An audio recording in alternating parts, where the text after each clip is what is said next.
The goblet squat is a quad-focused variation of the standard squat, where the dumbbell is held in front of you like a goblet. Keep watching to learn some key variations that make this squat unique.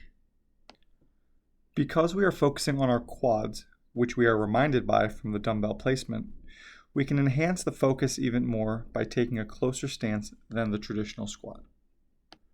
Finally, again, in contrast to the traditional squat, the pathway of your body is more up and down than back and diagonal, as shown in the screenshot. Whether it's your ankles, hips, or quads, sometimes proper mobility is hindered when trying to correctly perform this squat. The easiest solution is to place an elevation under your heels, in this case, wedges, to allow for proper depth with limited mobility.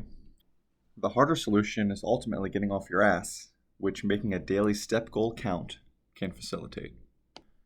Last but not least, if you find that your knees are hurting during this squat, it may be time for you to dive into the wonderful world of trigger point, which can be found on my website.